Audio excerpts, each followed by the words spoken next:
60 से ऊपर तक पढ़ा था, कैसे भगवान जी का भरत जी से मिलन होता है, हनुमान जी का। एंड अब हम देखते हैं कि इधर वो संजीवनी बूटी लेके चल पड़े हैं और इधर भगवान विलाप कर रहे हैं, 60 के नीचे पढ़ते हैं।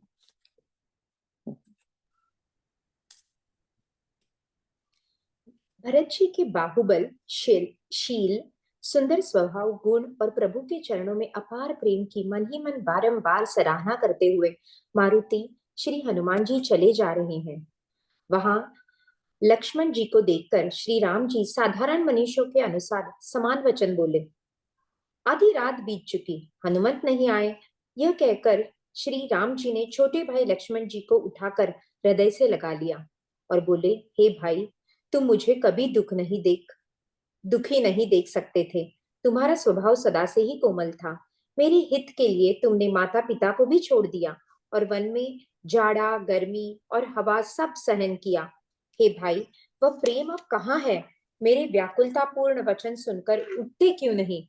यदि मैं जानता कि वन में भाई का विछोह होगा, तो मैं पिता का वचन, जिसका मानना मेरे लिए परम कर्तव्य था, उसे भी न मानता। पुत्र, धन पुत्र, धन, स्त्री, घर और परिवार, ये जगत में बार बार होते और जाते हैं, परंतु जगत में सहोदर भाई बार बार नहीं मिलता। हृदय में ऐसा विचार कर हे तात जागो। जैसे पंख बिना पक्षी, मणि बिना सर्प और सूंड बिना श्रेष्ठ हाथी अत्यंत दीन हो जाते हैं। हे भाई, यदि कहीं जड़ दैव मुझे जीवित रखे, तो तुम्हारे बिना मेरा जीवन भी ऐसा ही होगा। स्त्री के लिए प्यारे भाई को खोकर मैं कौन सा मुंह लेकर अवध जाऊंगा? मैं जगत में बदनामी भले ही सह लेता कि राम में कुछ भी वीरता नहीं है जो स्त्री को खो बैठे।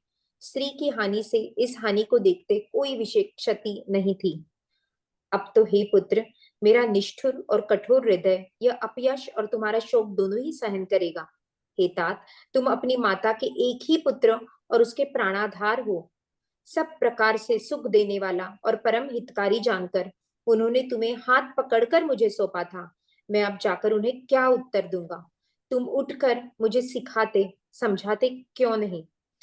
सोच से छुड़ाने वाले श्री राम जी बहुत प्रकार से सोच कर रहे हैं। उनके कमल की पंखुड़ी के समान नेत्रों से विषाद के आंसुओं का जल बह रहा है। शिव जी कहते हैं, हे उमा, श्री रघुनाथ जी एक अद्वितीय और अखंड वियोग रहित हैं। भक्तों पर कृपा करने वाले भगवान ने लीला करके मनुष्य की दशा दिखलाई है। प्रभु के लीला के लिए किए गए प्रलाप को कानों से सुनकर वानरों के समूह व्याकुल हो गए। इतने में ही हनुमान जी आ गए, जैसे करुण रस के प्रसंग में वीर रस का प्रसंग आ गया हो। बहुत सुंदर है ना।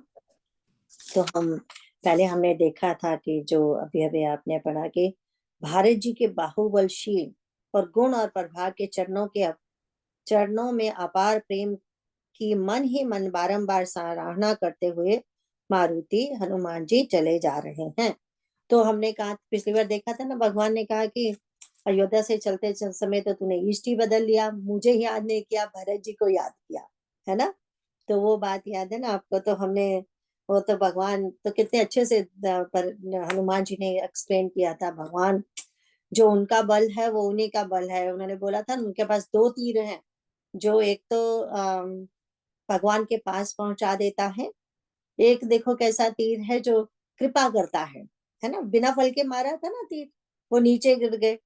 तो यहाँ पे हमने कहा था ना, अकेले में जब प्रभु मिलते हैं तो भरत जी और उनका लंबा वार्तालाप होता है कि कैसा उनका अनुभव रहा। तो भरत जी तब हनुमान जी ने कहते हैं, एक बार उलाना दिया कि आप ऐसे भक्त को अपने से इतनी दूर क्यों रखते हो? तो तो भगवान जी ने बोला था कि देखो, हमने पिछली बार भी कहा था ना कि मानस के रोगों को, जो अयोध्या के मानस के रोग हैं, उनको कौन दूर कर रहा है? भरत जी दूर कर रहे हैं, है ना। भगवान ने कहा मेरे होते भी हुए भी मैं उन रोगों को दूर नहीं कर सका। एक तो वो बात है। और बोलते हैं कि ऐसे भक्त को देख के ही तो एक जैसे हमने अभी अभी श्लोका किए हैं ना, उसमें अपने वेंसडे वाली क्लास में, कि जैसे जैसा कोई ट्यूसडे वाली क्लास में किया कि जैसे जैसा कोई श्रेष्ठ पूरा शासन करेगा उसी को वैसे ही लोग अनुकरण करेंगे, है ना, वो है ना हमारा श्लोका। तो ऐसे ही बोलते हैं कि सारे अयोध्यावासी भरत जी को देख के अनुकरण करते हैं। तो दूसरी एक और बात उन्होंने बड़ी अच्छी भगवान ने फिर बोली, जब क्योंकि धनुष एंड बाण की बात हो रही थी ना कि उनके बाणों में तो मिरेकल है प्रभु जी, तो भगवान ने कहा कि देखो हनुमान, तुम मेरे बाण हो। क्योंकि रिमेम्बर हमने सुंदरकांड में देखा यही बात थी, रघुपति कर बाणा, एक वाण है हनुमान जी प्रभु के। कहते तुम तो मेरे वाण हो, वो चलते हमेशा दिखते हैं। तो भरत मेरा धनुष है। धनुष किसी को दिखाई नहीं देता, धनुष तो भगवान के हाथ में रहता है ना, दिखता थोड़ी है। दिखता क्या है, काम करता क्या नजर आता है, वाण। तो कहते हैं ऐसे ही जो भरत है ना, वो वहां बैठे सारे कार्य करते हैं। तो दोनों की आवश्यकता होती है, धनुष की भी तो होती है ना, और बाण की भी आवश्यकता होती है। तो हमारे भरत जी भगवान का परम श्रेष्ठ धनुष है, और हमारे हनुमान जी परम श्रेष्ठ बाण है। तो ऐसे देखते हैं। अब हम आगे देखते हैं कि अब इधर आ जाते हैं भगवान की तरफ। तो हम देखते हैं कि अभी तक रिमेम्बर संजीवनी बूटी आई नहीं है, अभी हनुमान जी पहुंचे नहीं है। तो हमारे प्रभु जी बहुत बहुत विलाप कर रहे हैं उसको, लक्ष्मण जी को अपने हृदय से लगाकर। तो फिर कैसे कहते हैं कि तुम तो मुझे कभी दुखी देख नहीं सकते थे, आज मैं परम दुखी हूँ और तुम कुछ बोल ही नहीं रहे, ये क्या बात हुई। फिर उसके बाद वो कहते हैं कि कितना अच्छा उन्होंने बोला ना, पुत्र धन स्त्री घर और परिवार, ये तो जगत में बार बार मिलते हैं। बार बार मिलने का ये कारण नहीं एक ही जन्म में बार बार, उनका कहना है कि अनेकों जन्म में तुम्हारे स्त्री पुत्र वो सब होते हैं, इवन परिवार भी होता है। पर कहते हैं सहोदर भाई तुम्हारी जैसा भाई बार बार नहीं मिलता। ये तो कोई एक होता है जिसको लक्ष्मण जी जैसा भाई मिले, या फिर जिसको लक्ष्मण जी बोलेंगे जिसको राम जी जैसा भाई मिले, है ना।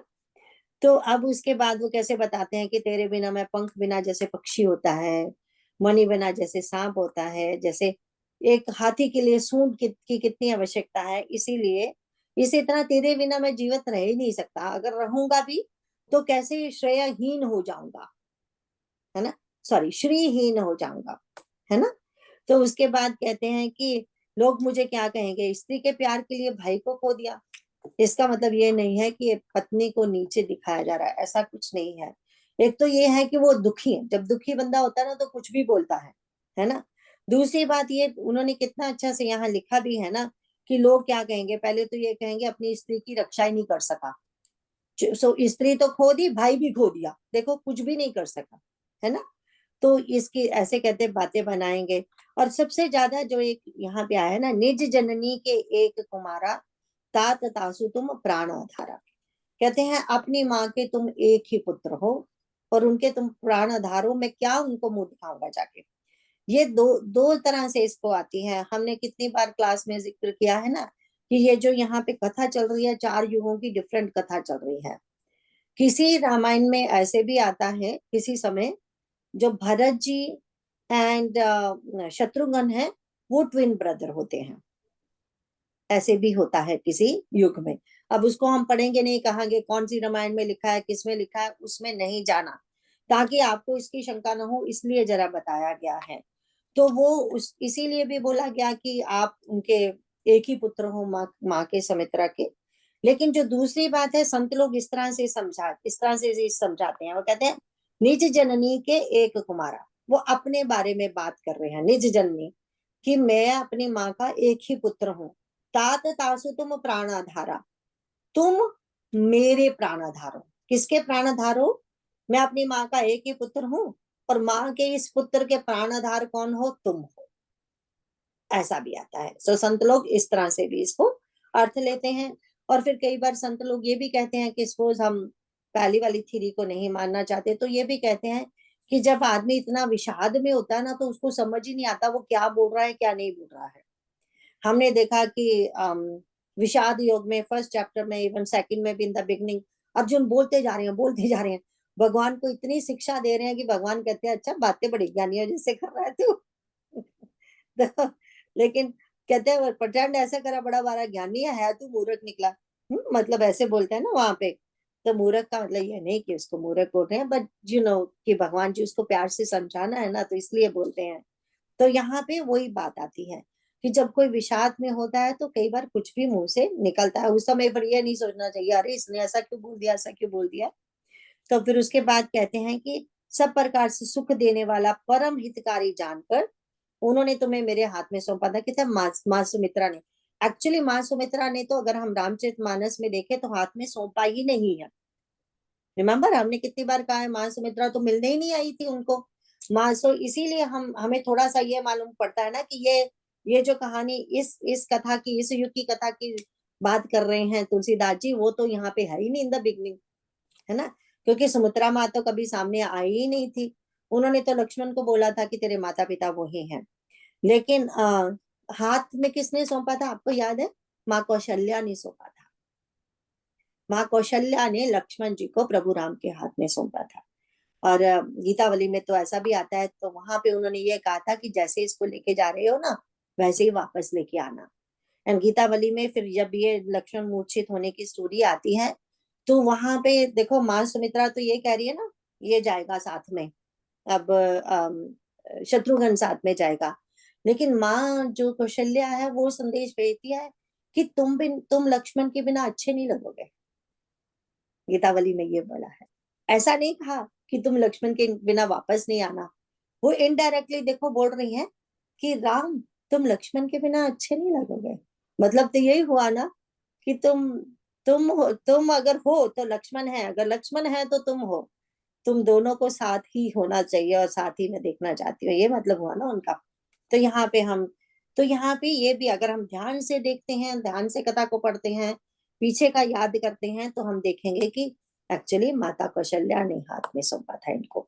तो फिर वहां पे उस तरह से भी समझ आ जाता है, निज जननी के एक कुमारा, मैं एक ही कुमार हूँ अपनी माँ का, उसके प्राणोद्धार तुम हो, और उसी माता ने तो तुम्हें मेरे हाथ में सौंपा था, है ना। एंड फिर कहते हैं कि मैं अब जाकर उनको क्या उत्तर दूंगा कि मैंने क्या कर दिया, है ना। तो अब कहते हैं, अब ऐसे उनकी आंखों में आंसू आ रहे हैं। बट फिर से जब जब कुछ ऐसा, रिमेम्बर हमने क्या कहा था, जो भगवान के तामसिक चरित्र हैं उनको कौन समझता है? रिमेम्बर हमने दो जनों की बात की थी तब। इनके तामसिक चरित्र जो ऐसे विषाद करते हैं, रोते हैं सब, उनको कौन समझता है? Remember Shiv Bholenath and Kagbhushan ji. Remember हमने कहा था ना कि राजसिक चरित्र को कौन समझता है, सात्विक चरित्र को कौन समझता है।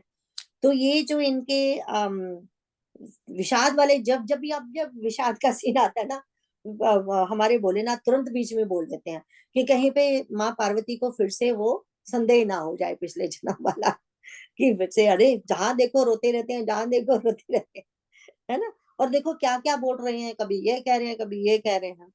तब उन्होंने कहा था कि हे उमा, तेरे श्री रघुनाथ जी एक अद्वितीय और अखंड वियोग रहित है ना। नहीं शायद मैं बहुत हमने ये सब पढ़ लिया है ना, कि मैं ज्यादा नीचे आती, हमने पढ़ लिया है ये सब, है ना। हाँ कृष्णा आंटी, सोते तक पढ़ा है। है ना, सो ये पढ़ा है ना। मैंने कहा मैंने कुछ गलत तो नहीं कर रही, सोटे तक पढ़ा गया था ना।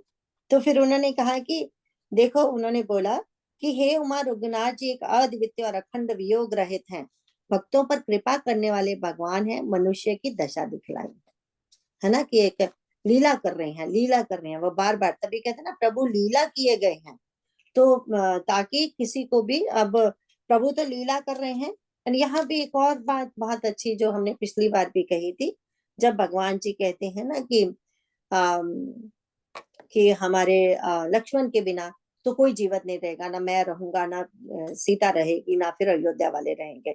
तब हमने कहा था ना कि जब ये तीनों चल रहे हैं तो तुलसीदास जी क्या बोलते हैं, ज्ञान भक्ति एंड वैराग्य चल रहे हैं। तो अगर वैराग्य ही नहीं होगा तो ना ज्ञान होगा ना भक्ति होगी, दोनों में से कोई नहीं रहेगा ना। तो इसीलिए भी वैराग्य का होना तो बहुत जरूरी है ना। वैराग्य तो प्रथम सीढ़ी है भक्ति के लिए एंड ज्ञान के लिए। तो अगर हम आध्यात्मिक दृष्टि से इसको समझते हैं तो इसका ये मतलब है ना।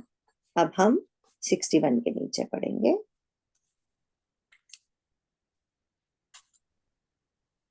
श्री राम जी हर्षित होकर हनुमान जी से गले मिले। प्रभु परम सुजान, चतुर और अत्यंत ही कृतज्ञ हैं।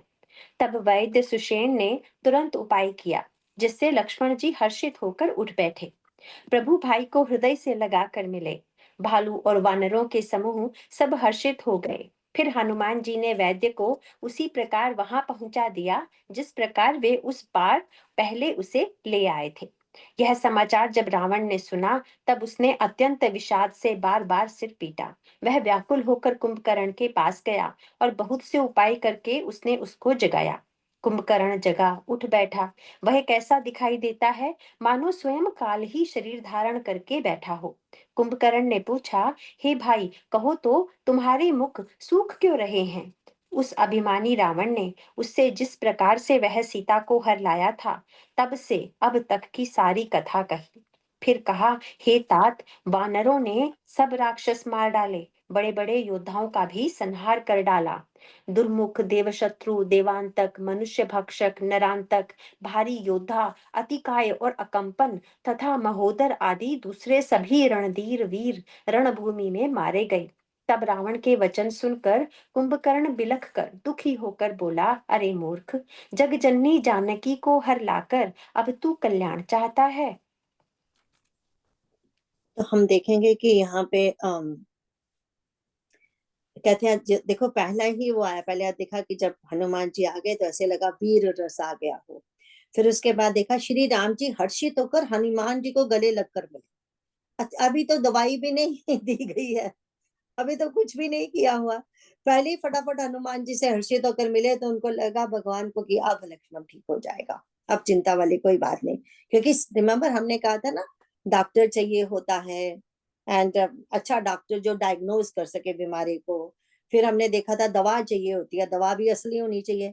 तभी तो हनुमान जी को जब समझ नहीं आई कौन सी दवा है तो पूरा पहाड़ ही उठा लाए। तो हमने कहा था कि समय के बीच में भी तो दवाई मिलनी चाहिए ना। तो समय, वैद्य एंड जो समय है, वैद्य है, दवा है, ये तीनों चीजें बहुत इंपॉर्टेंट है बीमारी में। तो यहाँ देखते हैं कि प्रभु ने कहा कि अरे समय से पहले पहुंच गया और ये तो पहाड़ी उठा लाया, अब वैद्य अपने आप अपना काम करेगा, अब लक्ष्मण जी ठीक हो जाएंगे।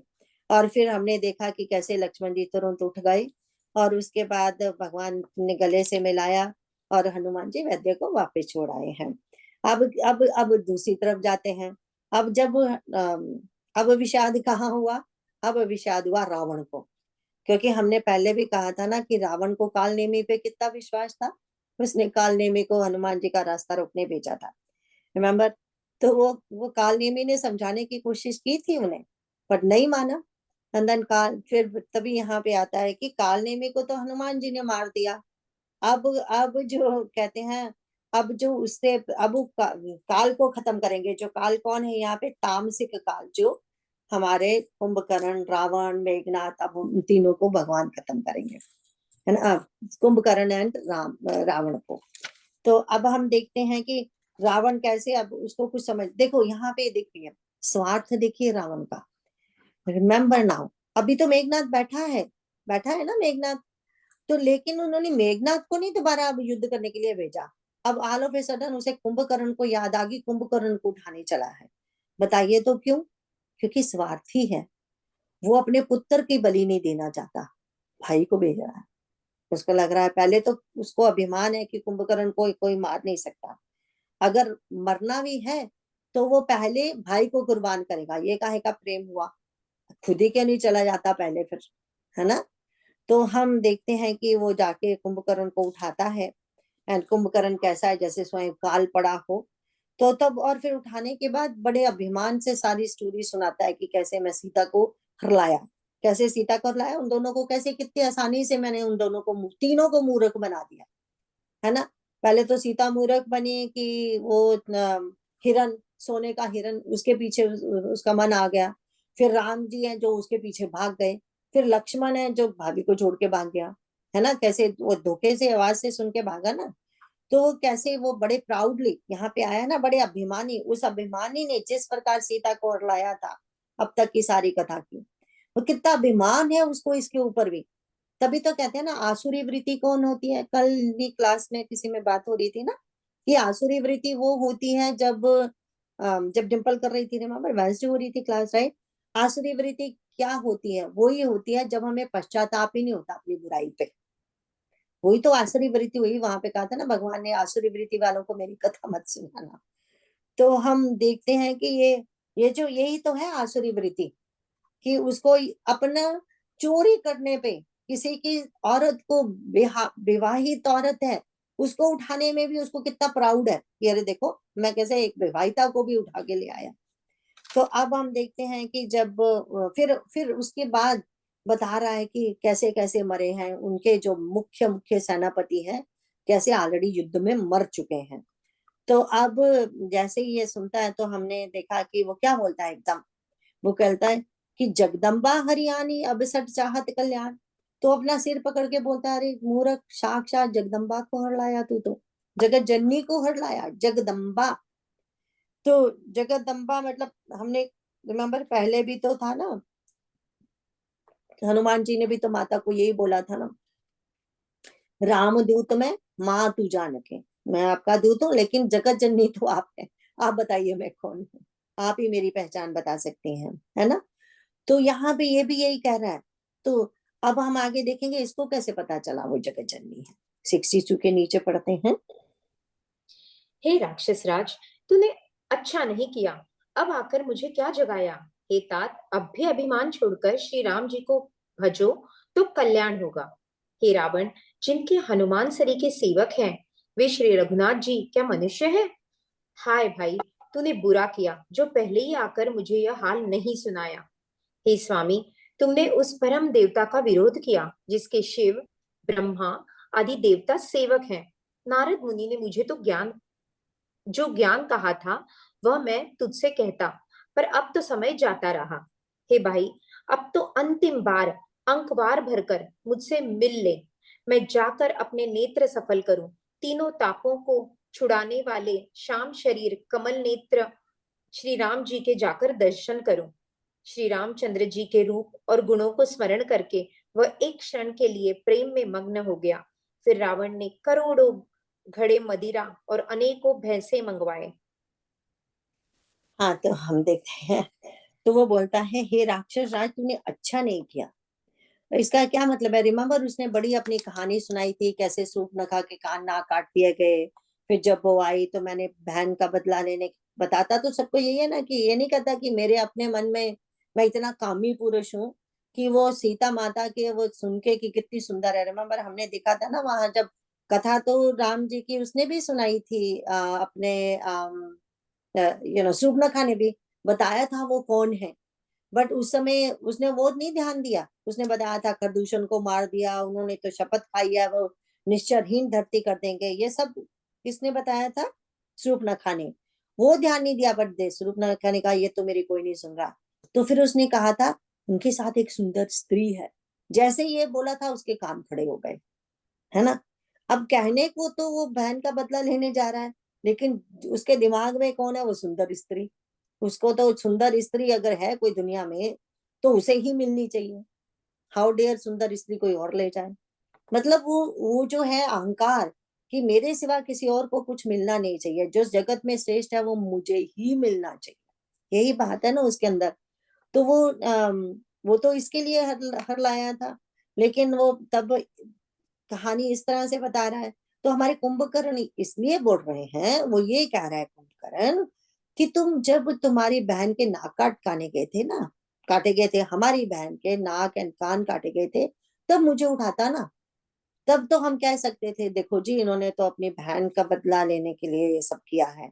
पहले तो उन्होंने ही शुरू किया ना, एक्चुअली युद्ध तो उधर से आया है ना, हमने नहीं किया। अगर उन्होंने हमारे साथ ऐसा किया तो हमें अपनी बहन की रक्षा के लिए ये सब करना पड़ा। उस समय तो तूने उठाया नहीं मुझे, तो अब उठाने से क्या फायदा है?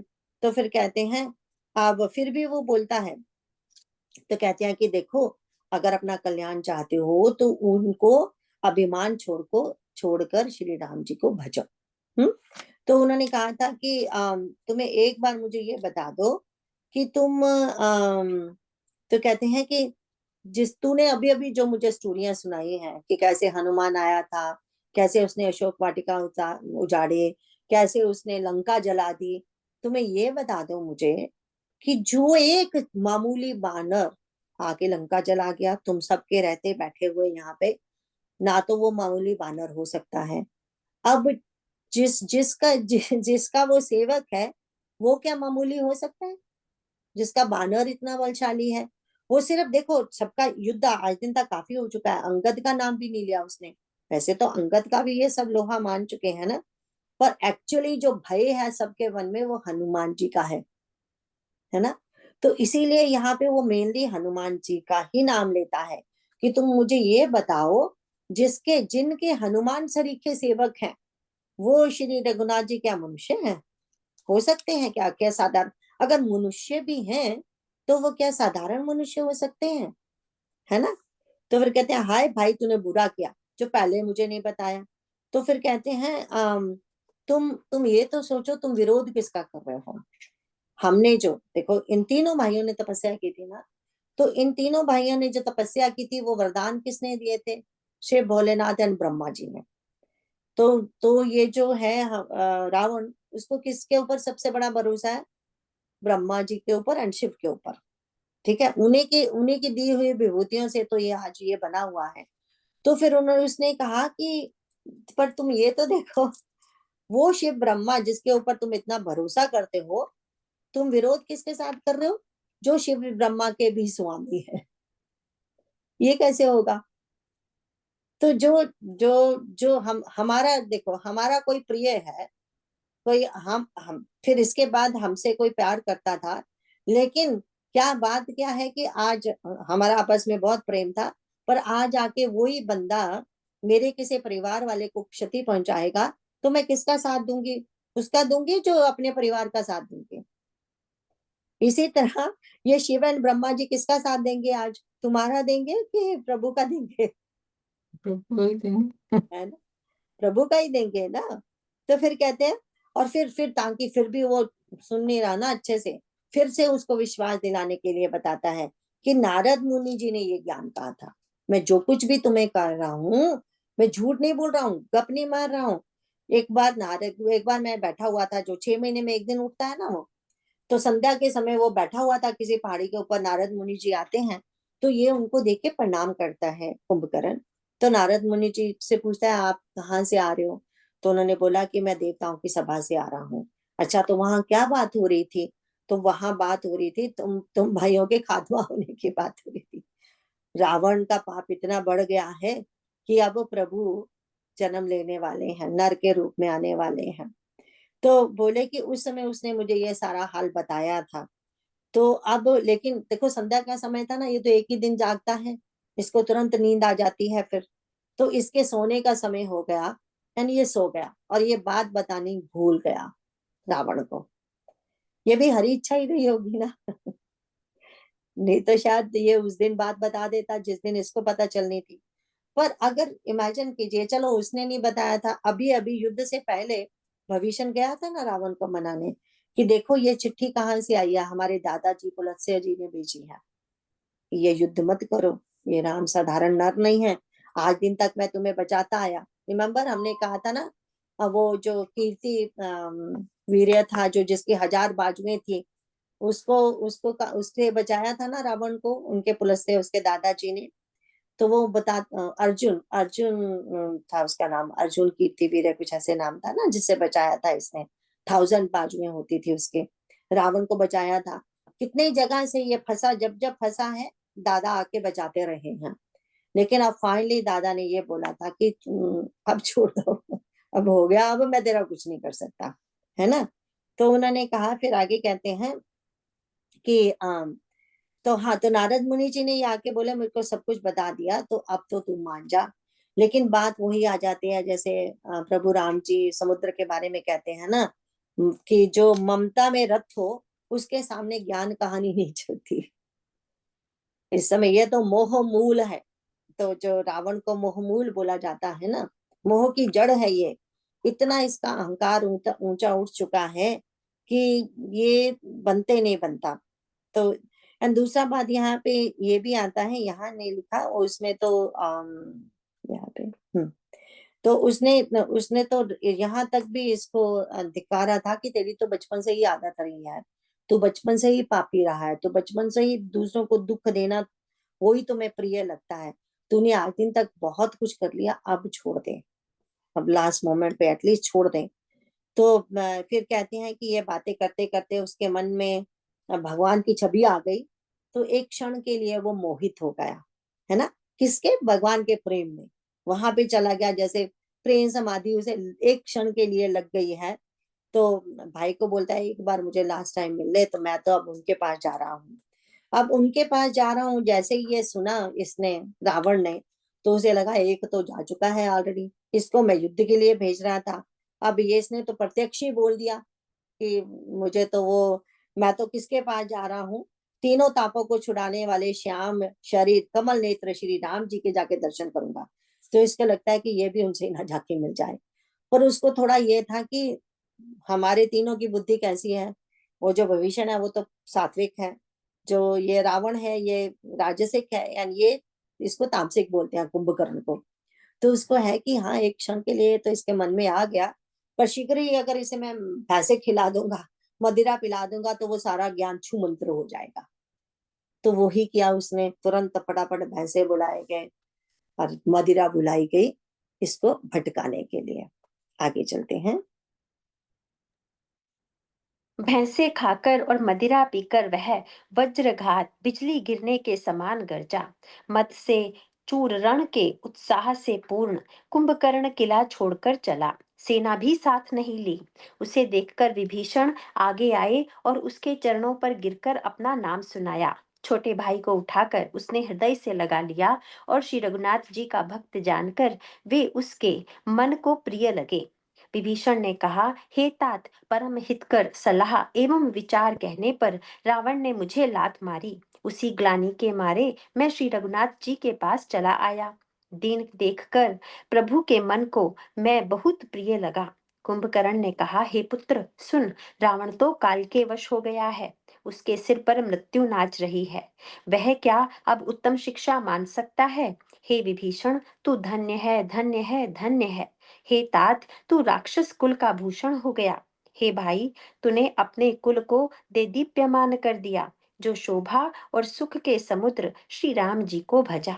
मन वचन और कर्म से कपट छोड़कर रणधीर श्री राम जी का भजन करना। हे भाई, मैं काल मृत्यु के वश हो गया हूँ, मुझे अपना पराया नहीं सूझता, इसीलिए अब तुम जाओ। हाँ, तो हमने यहाँ देखा कि अब मदिरा खाकर अब चल पड़ा है वो युद्ध की तरफ। वैसे तो उसकी इच्छा तो ये थी ना कि भगवान के दर्शन कर लूं, पर अब खिला दिया गया है उसे तामसिक फूड। तो अब देखते हैं कि भविष्य, और ऐसा भी तो कहा जाता, तब कहते हैं ना एकदम से ऐसे कैसे, भविष्य से तो उसका बड़ा अच्छा वार्तालाप हुआ। तो ऐसा बोला जाता है कि जब कोई शराब भी पीता है तो एक सेकंड में तो नहीं चढ़ जाती ना, उसको भी तो फ्यू मिनट लगते हैं चढ़ने के लिए। तो जब तक ये यहाँ पहुंचा पूरी तरह से अभी ड्रंक हुआ नहीं है ना। तो इसीलिए भविष्य जी आगे आए हैं और चरणों में पड़कर आशीर्वाद मांगा है और अपना नाम बताया। भविष्य जी को भी तो पता चल गया ना कि ये वैसे वैसे खाकर मदिरा पीकर आया है, इसीलिए अपना नाम बताते हैं कि ताकि बिफोर ये पूरा नशे में चला जाए तो इसको बता दो, पहचान लेंगे मुझे, है ना। तो अब प्रणाम किया है। तो अब क्या ऐसा है ना कि देखो, प्रभु राम जी की तरफ आने से पहले जो विभीषण है अपनी माँ से भी मिलके आए हैं, अपने कुबेर भाई से भी मिलके आए हैं। दादा ने तो पहले ही बोला था कि वहां चले जाओ आप, है ना। तो उन सब से तो इन्होंने आशीर्वाद ले लिया है, ऐसे ही नहीं आगे राम जी के पास। जो अपने घर के बड़े हैं उनसे आशीर्वाद लेके इधर आए हैं। लेकिन कुंभकर्ण तो उस समय सोए पड़े थे ना।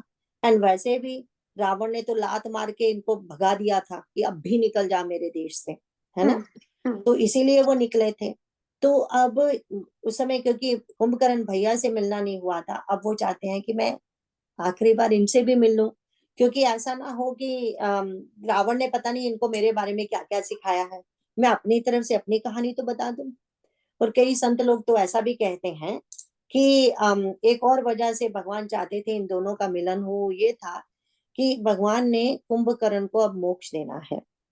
वो एंड जो हम देखते हैं कि रावण ने कुछ कुछ भड़काया है भविष्य के प्रति, तो वो नहीं चाहते कि कुछ भी वासना अब कुंभकर्ण के मन में ना रह जाए।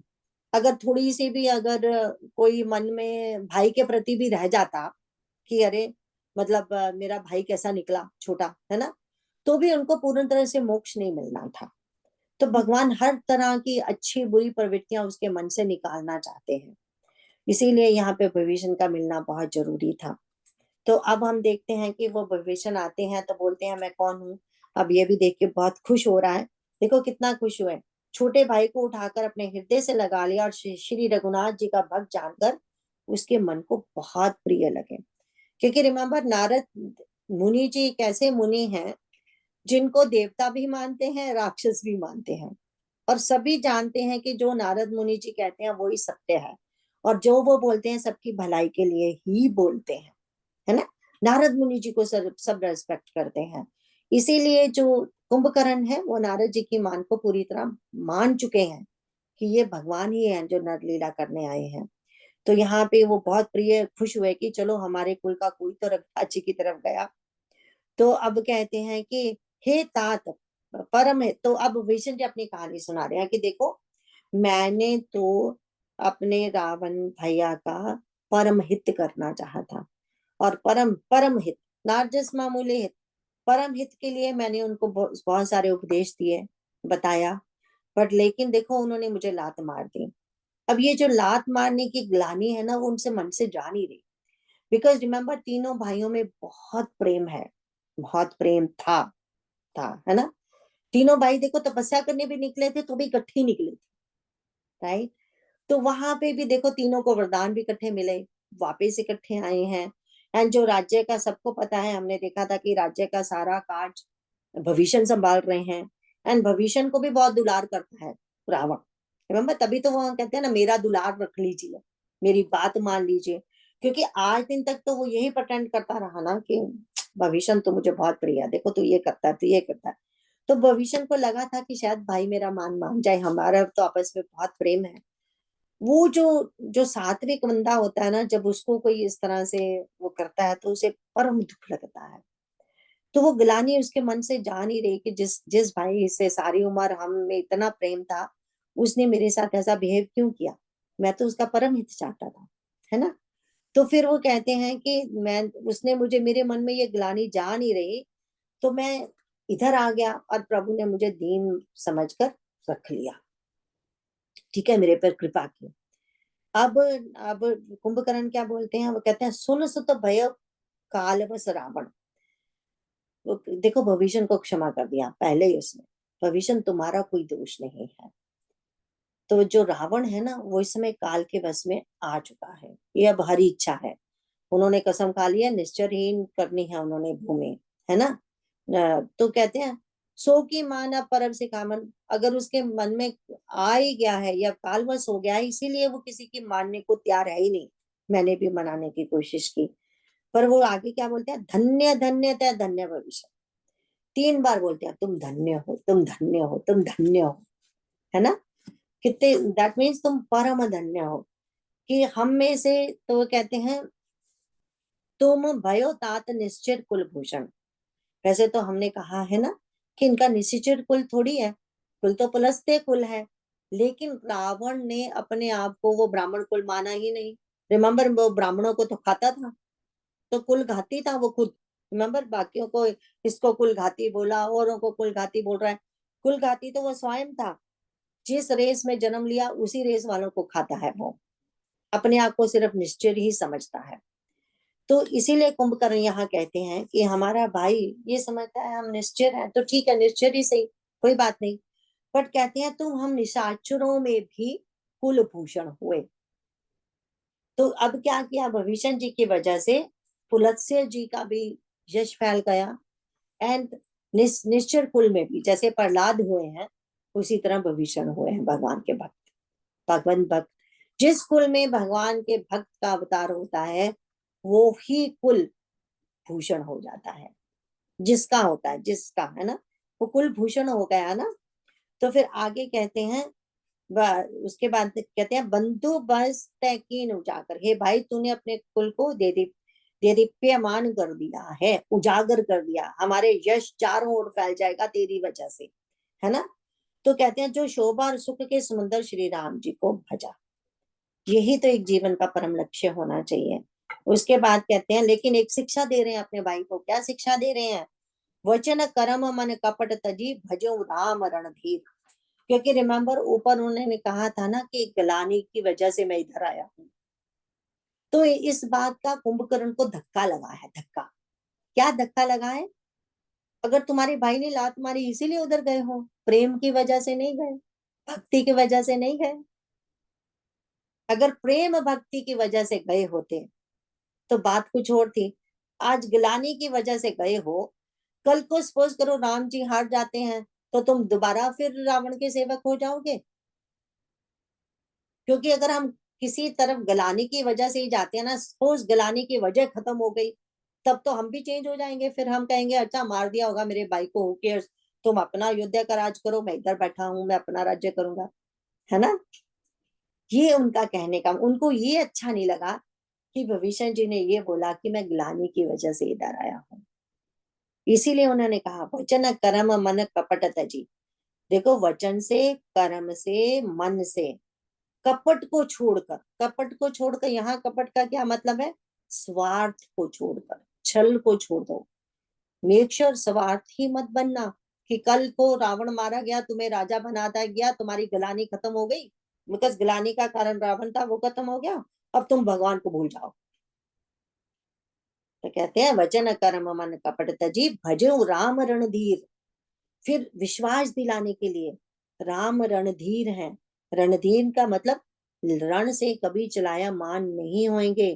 तुम बिल्कुल भय मत करना, अभय हो जाओ तुम, अभय हो जाओ। ये धनुधर राम जी का भजन करो और अभय हो जाओ, ये रावण का अंत कर देंगे। तुम किसी प्रकार की भी चिंता मत करना, है ना।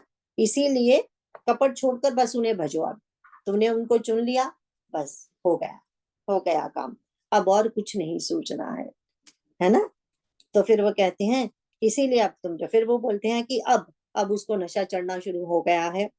तो वो कहता है अब मृत्यु मेरे सामने आ गई है, ऐसा करो अब तुम मेरे सामने से हट जाओ, क्योंकि मुझे अब अपने अनपराय की पहचान होना भूल रही है। अब आगे बढ़ते हैं। भाई के वचन सुनकर विभीषण लौट गए और वहां आए जहां त्रिलोकी के भूषण श्री राम जी थे। विभीषण ने कहा, हे नाथ, पर्वत के समान विशाल देह वाला रणधीर कुंभकर्ण आ रहा है। वानरों ने जब कानों से इतना सुना तब वे बलवान किलकिलाकर हर्ष ध्वनि करके दौड़े, वृक्ष और पर्वत उखाड़कर उठा लिए और क्रोध से दांत कटकटाकर उन्हें उसके ऊपर डालने लगे। रीछ वानर एक एक बार में ही करोड़ों पहाड़ों के शिखरों से उस पर प्रहार करते हैं, परंतु इससे न तो उसका मन ही मुड़ा, विचलित हुआ, और न शरीर ही टाले टला। जैसे मदार के फलों की मार से हाथी पर कुछ भी असर नहीं होता। तब हनुमान जी ने उसे एक घूंसा मारा, जिससे वह व्याकुल होकर पृथ्वी पर गिर पड़ा और सिर पीटने लगा। फिर उसने उठकर हनुमान जी को मारा। वे चक्कर खाकर तुरंत ही पृथ्वी पर गिर पड़े। फिर उसने नल नील को पृथ्वी पर पछाड़ दिया और दूसरे योद्धाओं को भी जहां तहां पटक पटक कर डाल दिया। वानर सेना भाग चली। अब अत्यंत भयभीत हो गए सब अत्यंत भयभीत हो गए, कोई सामने नहीं आता।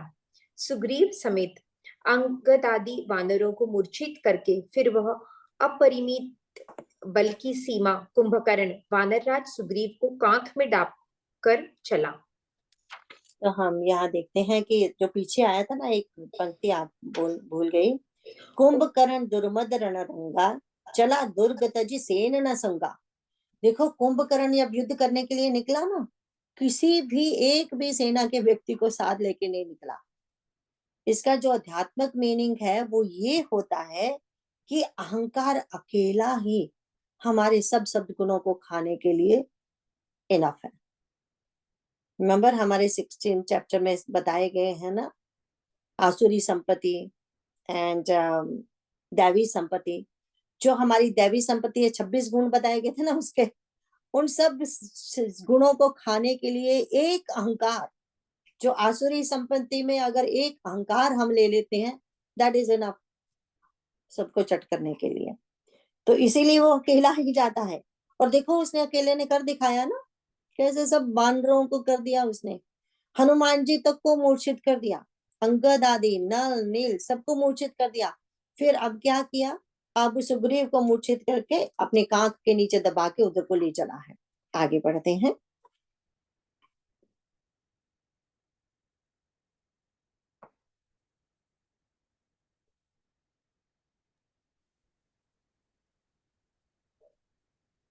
शिव जी कहते हैं, हे उमा, श्री रघुनाथ जी वैसे ही नरलीला कर रहे हैं जैसे गरुड़ सर्पों के समूह में मिलकर खेलता हो। जो भौं के इशारे मात्र से बिना परिश्रम के काल को भी खा जाता है, उसे कहीं ऐसी लड़ाई शोभा देती है। भगवान इसके द्वारा जगत को पवित्र करने वाली वह कीर्ति फैलाएंगे जिसे गा गा कर मनुष्य भवसागर से तर जाएंगे। मूर्छा जाती रही, तब मारुति हनुमान जी जागे और फिर वे सुग्रीव को खोजने लगे। सुग्रीव जी की भी मूर्छा दूर हुई, तब वे मुर्दे से होकर खिसक गए, कांख से नीचे गिर पड़े। कुंभकर्ण ने उनको मृतक जाना। उन्होंने कुंभकर्ण के नाक कान दांतों से काट लिए और फिर गरज कर आकाश की ओर चले। तब कुंभकर्ण ने जाना, उसने सुग्रीव का पैर पकड़कर उनको पृथ्वी पर पछाड़ दिया। फिर सुग्रीव ने बड़ी फुर्ती से उठकर उसको मारा। और तब बलवान सुग्रीव प्रभु के पास आए और बोले, कृपा निधान प्रभु की जय हो, जय हो, जय हो। नाक कान काटे गए ऐसा मन में जानकर बड़ी ग्लानि हुई और वह क्रोध करके लौटा। एक तो वह स्वभाव आकृति से ही भयंकर था और फिर बिना नाक कान का होने से और भी भयंकर हो गया। उसे देखते ही वानरों की सेना में भय उत्पन्न हो गया। रघुवंश मणि की जय हो, जय हो, जय हो, ऐसा पुकार कर वानर हू करके दौड़े और सबने एक ही साथ उस पर पहाड़ और वृक्षों के समूह छोड़े। तो हम यहाँ पे देखते हैं कि अब उसने क्या किया, अकेले ने सबको हरा दिया ना। अब सुग्रीव को कांख में दबाकर क्यों लेके जा रहा है? रिमेम्बर, भगवान तो राजा नहीं है ना, राजा कौन है? सुग्रीव। एंड सुग्रीव के अंडर ही सेना लड़ रही है। इवन भगवान भी सुग्रीव के अंडर ही युद्ध कर रहे हैं। अगर राजा हार गया तो सारे ही हार गए, फिर तो राम जी हार ही गए। अगर सुग्रीव को वो लेके बंदी बना लेते हैं तो सारे ही बंदी बन जाते हैं। रिमेम्बर, राजा हार गया तो सेना को तो बंदी बनना ही पड़ता है। तो अब ये यहाँ पे देख रहे हैं, तभी तभी फिर से शिव भगवान जी बीच में बोलते हैं कि माँ को लगा अरे सुग्रीव को ले गए तब तो हार गए। फिर बोले नहीं नहीं तुम चिंता मत कर, अभी देखती जाओ, अभी खत्म थोड़ी हुआ है, अभी तो शुरू हुआ है। तो अभी कहते हैं कि अभी तो बड़ा लंबा चलेगा। क्यों चलेगा लंबा? रिमेम्बर, पहले ही हमने कितनी बार कहा, वो किष्किंधा के एंड में वो कहते हैं ना, हनुमान जी को जब बोलते हैं जाओ भगवान जी, तो मैं जाऊंगा क्या करूंगा, तुम संदेशा लेके आओ। फिर क्या होगा? बोले कि फिर भगवान नर लीला करेंगे, हम जैसे भालुओं बानरों को लेके एक महान युद्ध करेंगे। फिर क्या होगा? फिर माँ सीता को वापस लेके आएंगे। फिर क्या होगा? कथा लिखी जाएगी। उससे क्या होगा? भव सागर से लोग पार होंगे। सेम वही चीज बात आ गई ना वहां पे फिर से, कि ये क्यों कर रहे हैं? इसीलिए कर रहे हैं कथा का विस्तार। कि कथा का विस्तार ना होता तो 3 लाइनों में पूरी रामचरितमानस खत्म हो जाती। विस्तार हो रहा है तभी हमें भी तो पढ़ने में रस आ रहा है ना, और हमें भी ढिशू ढिशू बड़ी अच्छी लगती है। स्पेशली हम सबके मन में एक हृदय में एक तो बात होती है ना, जब अच्छे की जय होती है तो हम कितना खुश होते हैं, मारा ना आओ गुड जॉब मोर मोर, तो हम भी ऐसा करना शुरू कर देते हैं, राइट। वो बात यहाँ पे आ गई। तो वो बार बार कहते हैं कि तुम ये मत समझो कि उसको मूर्छा हो गई, तो ये हनुमान जी भी मूर्छित है, वो भी मूर्छित है, अब क्या होगा, अब क्या होगा, अब क्या होगा। ऐसे हम सांस क्या थाम के बैठे हैं ना, पढ़ते पढ़ते भी, तो अब क्या होगा, है ना। We can imagine imagine the whole scene. तो फिर वो इससे ना मुझे एक स्टोरी याद आ गई, एक कथा मैंने सुनी थी, किसी के टॉक्स में सुनी थी। तो वो कथा ऐसी थी कि वो ना एक बार एक तोते को पकड़ के ले गया शिकारी, यू नो। तो वो तोते को पकड़ के उसने अपने घर में पिंजरे में रख लिया। तो एक बार वो उसे फिर से दोबारा उस वन में जाना है, तो तोता बातें करता है। तो वो तोते को बात करता है, तोते को बोलता है कि मैं वापस जा रहा हूँ सेम वन में, वहां तुम्हारे संगी साथी होंगे, तुम्हें अगर उन्हें कोई संदेश देना है तो बता दो, या उधर से कोई संदेश लेना है तो बता दो। तो बोले कि जिन्होंने ये स्टोरी सुनी है वो उनका स्माइल देख रही हूँ मुंह पे। तो वो कहते हैं कि तुमने कोई संदेश वापस देना तो मैं ले आऊंगा, पर तुम्हें छोड़ूंगा नहीं, इतना मैं तुम्हें बता देता हूँ। ऐसा नहीं कि तुम्हारे वो संदेश भेजेंगे कि छोड़ दो तो तुम्हें छोड़ दूंगा। इसने बोला कोई बात नहीं, आप उनसे मिलिए और मेरा हाल बताइएगा उन सबको। तो ये जाता है वापस उसी वन में। तो उन सब जहाँ पे वो तोता नगरी थी वहां जाके सबको बताता है कि आपका साथी मेरे साथ है, मैंने बांध के रखा हुआ है, आपको कुछ मैसेज देना है उसे। तो सारे बेचारे, कोई कहता है हाँ तुम भाग जाना मौका मिलते ही, तुम ये करना तुम ये करना। सब कोई अपना अपना, कोई कह रहा है हम बहुत मिस कर रहे हैं तुम्हें, ये सब अपने अपने संदेश भेज रहे हैं। तो एक दोस्त है उसका पक्का, जब उसके पास जाता है तो वो बोलता है कि है मेरा दोस्त को तूने कैद करके रखा है। तो वो एकदम मूर्छित होके गिर जाता है नीचे। वो मूर्छित होके गिर जाता है तो ये शिकारी वापस आ जाता है। तो जब ये तोते से बताता है भाई ऐसे ऐसे मिला था तेरे स्वजनों से, एक तेरा दोस्त बड़ा वो लगा मुझे, क्या हुआ? बोले कि जैसे ही उसने सुना कि तुम्हें बंदी करके रखा वो मूर्छित ही हो गया। तो तोता बोला रियली? तो वो भी, तोता भी सुनते ही मूर्छित हो गया एकदम। जैसे ही शिकारी ने देखा ये तोता मूर्छित हो गया, उसने फटाफट पिंजरा खोला, रही ये क्या हो गया? ये भी सुन के मूर्छित हो गया, ये कैसा प्यार था? तो जैसे ही उसने पिंजरा खोला तोता उड़ा बाहर। तो बोला कि ये क्या? तो तोते ने कहा कि वेल ये संदेशा मेरे फ्रेंड ने भेजा था कि जब ये आके तुम्हें सुनाई तो तुम्हें क्या करना है, मूर्छित हो जाना, मूर्छित हो जाओगे तो तुम्हें छोड़ दिया।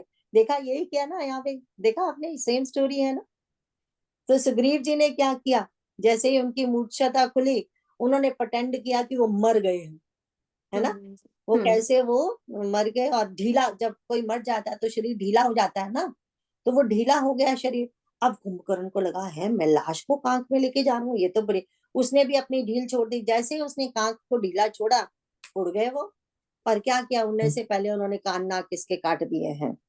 जब इनको भागते देखा, भागे हैं वो, तो कुंभकर्ण ने उठा के फेंकने की कोशिश की, पर वो तो भागने में बड़े होशियार है ना। वो भाग गए और सीधे भगवान जी के पास पहुंचे कि भैया अब आप ही उन्हें मार सकते हैं, कुंभकर्ण को तो कोई और नहीं मार सकता, है ना। उसके नाक कान तो मैं काट आया हूँ। नाक कान का मतलब यही होता है, हमें पता है कानों से तो हम भगवान के श्रवण करते हैं, है ना। नाक से जो जो श्वास आती है, हम जो श्वास लेते हैं, वो अधिकार किसने दिया, उसके योग्य किसने बनाया? उस प्रभु ने बनाया ना। एंड उसी प्रभु को के साथ हम लड़ने जा रहे हैं, जबकि तुम्हें पता है वो प्रभु कौन है। तो यहाँ पे, एंड वैसे भी नाक काट काटना तो उसका मतलब होता है ना तुम्हारी इज्जत खत्म। तो तुम भी अब ऐसे ही रहे। तो अब इसके आगे पढ़ेंगे तो हम देखेंगे अब क्या करते हैं, भगवान जी क्या करते हैं।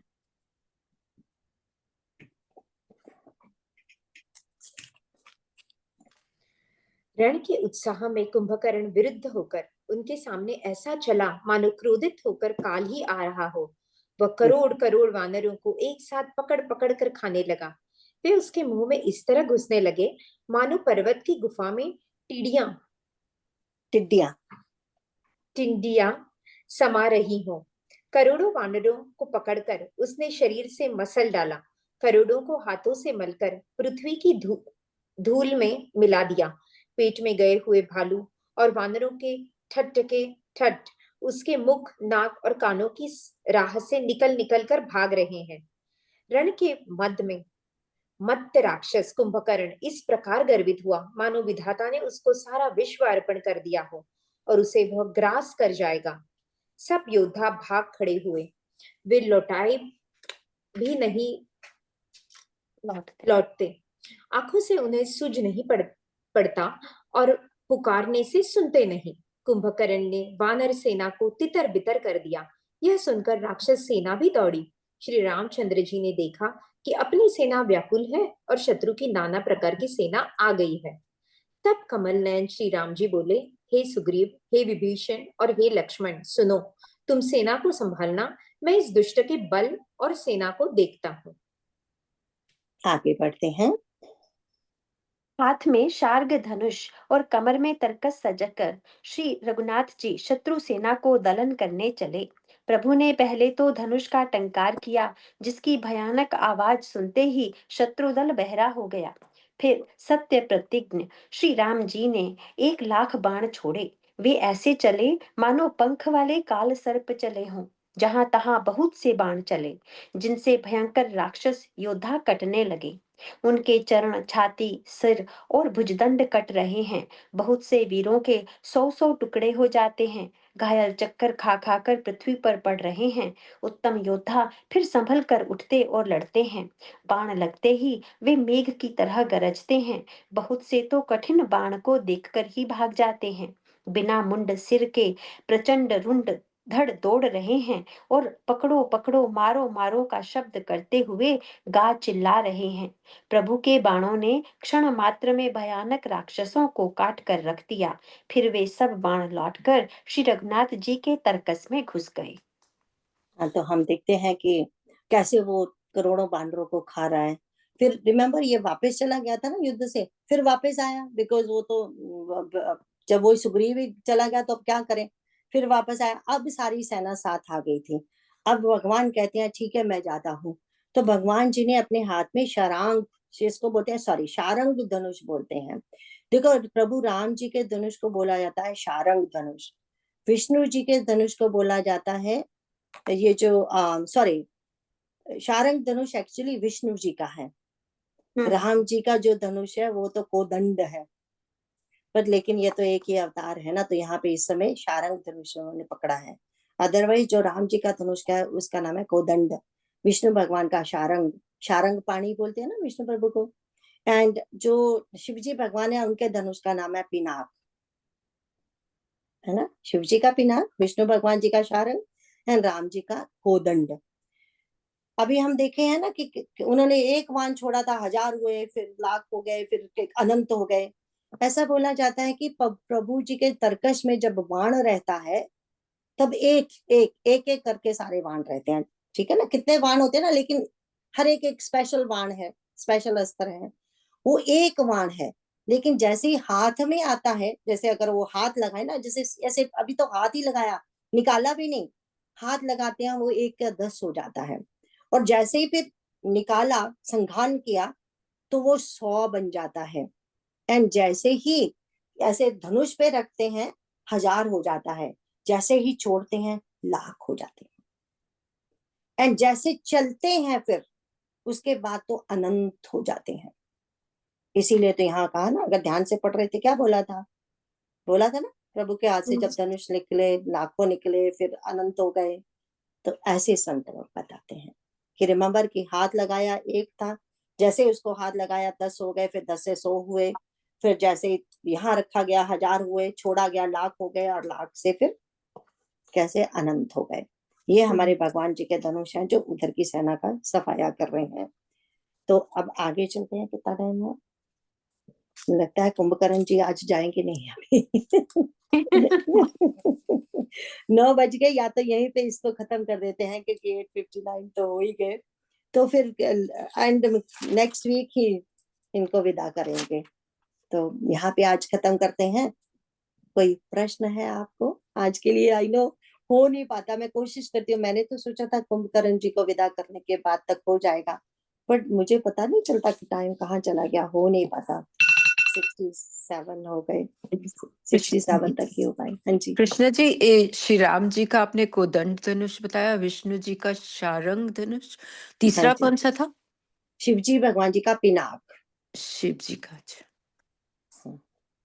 उसका पिनाक धनुष बोलते हैं। एंड रिमेम्बर पिनाग या पिनाग? पिनाक, क क पिनाक। पिनाग, अच्छा ठीक, हाँ जी रिमेम्बर ठीक। जो पिनाक धनुष था जो तोड़ा हाँ था। जी हाँ जी, या दैट्स राइट। जो हाँ, वो उसके टाइम, स्वयंवर में, स्वयंवर हाँ में। स्वयंवर के टाइम। हाँ, ठीक है। एंड रिमेम्बर, आपको याद है अर्जुन के धनुष का क्या नाम है? गांडीव। अर्जुन के धनुष का नाम गांडीव है। सो ऐसे वहां तब वो विशेष धनुष, एक्चुअली ये सारे धनुष दैवी धनुष थे, ये जी, ह्यूमन मेड धनुष नहीं थे, राइट। इसीलिए इनके विशेष नाम हुआ करते थे। आई थिंक वो अर्जुन को गांडीव अग्निदेव ने दिया था, right, if I am not mistaken, शायद मैं भूल भी जाती हूँ। तो अग्नि या वरुण, उन दोनों में से एक ने दिया था गांडीव धनुष अर्जुन को। Any other question? Thank you. Last वाला बोल ले बिफोर वी गो। बोलो। हाँ, लास्ट वाला।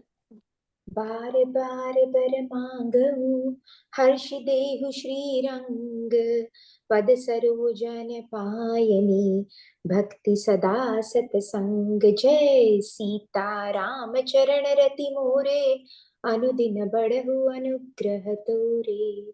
जय सिया राम। सिया राम। जय